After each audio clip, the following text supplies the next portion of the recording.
So welcome to the next tutorial of ethical hacking and penetration testing via Kali Linux. So I have told you in the previous tutorial about anonymous footprinting, pseudo anonymous footprinting, and loads of other stuff. So you might be thinking that why footprinting is much important, but you must have already have had some random idea as to why it is that important and what kind of strategy it is exactly. So it allows in terms of security for companies, it allows attackers to know about the complete security posture of the organization, and it is not good, trust me guys. It reduces the attacker's area to specific range of IP address, network, domain names, even remote access. It even allows them to build their own information database about the target's organization security and their weakness to take appropriate action. And it is also easy for them to get the actual environment they are going to break, and they can also go ahead and create a home environment in the same way that they have in the organization. So for attackers to build a hacking strategy, there are a few things. That is knowing security posture, performing footprinting on target organization in a systematic and a methodological manner. They will be able to get information or complete profile of the organization's security posture. It will also go ahead and reduce their area of attack because they will get a specific amount of IP addresses within which they know that okay, this company has only uses this set of IP addresses, and it will be easier for them to go ahead and hack into them because he already knows what can be. So he just have to guess some specific random things, and by doing a good amount of social engineering, he will even get that.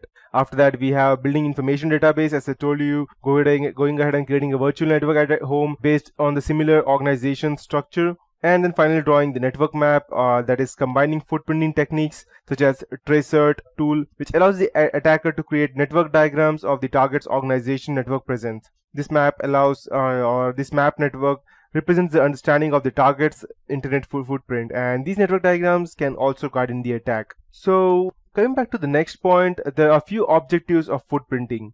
So these objectives, the major objectives of footprinting include collecting the target's network information, system information, and the organization information. And by carrying out footprinting at various network levels, you can gain information such as network blocks, network services, application, system architecture, intrusion detection systems, specific IP addresses, access controls, and many more. And with footprinting, information such as employee names, phone numbers, contact addresses, designations, work experience, and even the employee ID and what is their ID and what is specific amount of salary they get, even each and everything can be obtained. So the first thing that a hacker would do would be to collect information.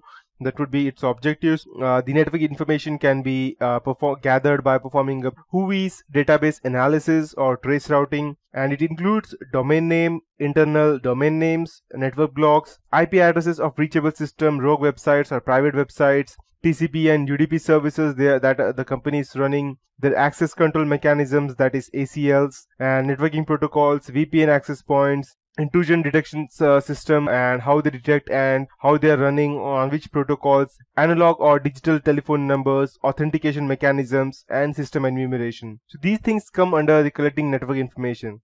After that, we have the collecting system information such as the users and group names. And if you go and check into an organization, they don't have any specific names such as the users they have.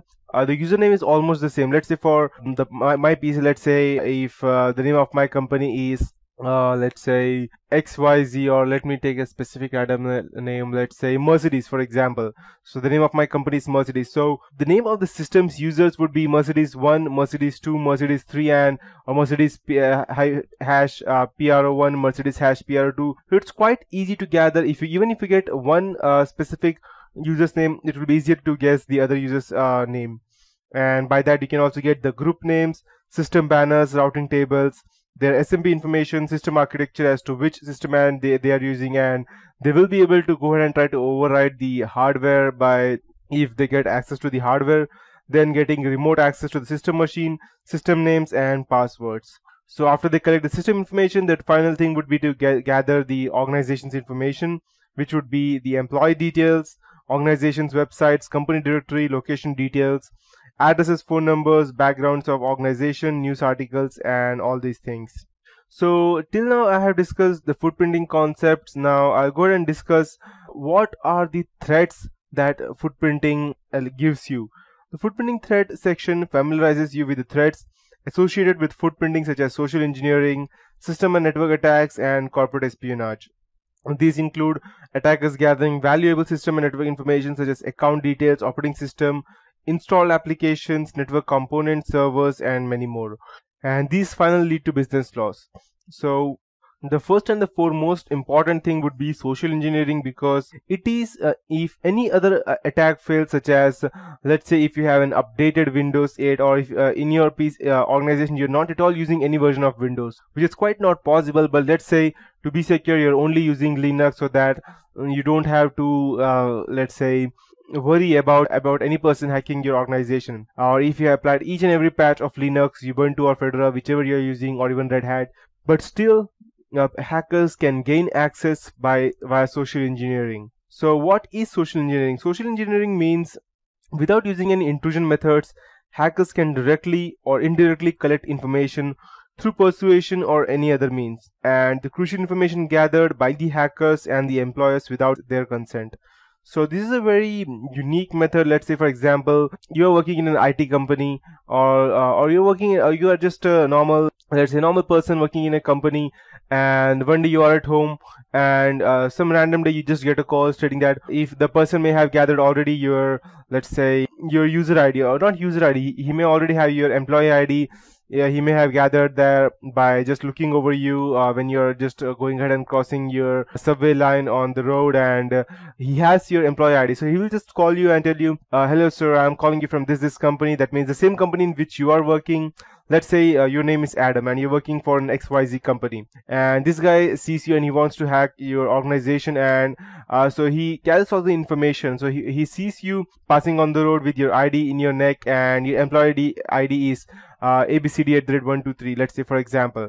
So he will just go ahead and call you, hello sir, I believe your name is Mr. Adam. You'll say yes, and then he will tell you, okay, so I believe I am calling you from your company, that's XYZ. I am the network manager over here, and due to some reason I'm unable to access your password to your PC, and so can you just help me with that? And before I proceed, I believe ID would be ABCD@123. So you will think, okay, this guy knows my address, he knows my name, he knows my employee ID, so he must be the real guy who is from the IT department. So you will just go ahead and give him out the username and then password, and then finally he will have what he needs, and he will just go ahead and he won't even go ahead and directly disconnect the call. He will just tell you, okay, thank you sir, I'm able to access your system now, and by the time you access your system tomorrow, I will have full maintenance done on your system. And he will close the call in a very good manner, and you will think, okay, I just helped this guy, so you will feel good. But when next day you reach the office, and you'll come to know somebody has already accessed all the information, and you are the person who gave the information, and you are the only person responsible, and you will be the one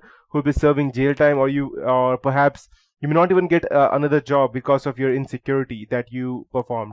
So these are the ways as to how any person can gather information via social engineering attack. After that, we have system network attacks, information leakage, privacy loss, corporate espionage, and business loss. So these are different ways as to how we can go ahead and gather information on a specific person. We are using loads of other techniques, and yes. After that, we have footprinting tools, which I will be showing you some practical stuff as to how we can go ahead and gather information. And the most important one is, which I will be showing you later on, would be the Google hacking database. You won't even need any kind of specific tool to hack into any stuff. You would just need a computer. You won't even need any software to install. You won't even need the administrator right to go ahead and just gather information. You just need a computer with the internet access, and just the access of Google is more than enough for you. So yes. So I will be teaching you that in the next tutorial. That is it for this tutorial. In the next tutorial, I'll be teaching you about the footprinting tools and gathering information via Google hacking database.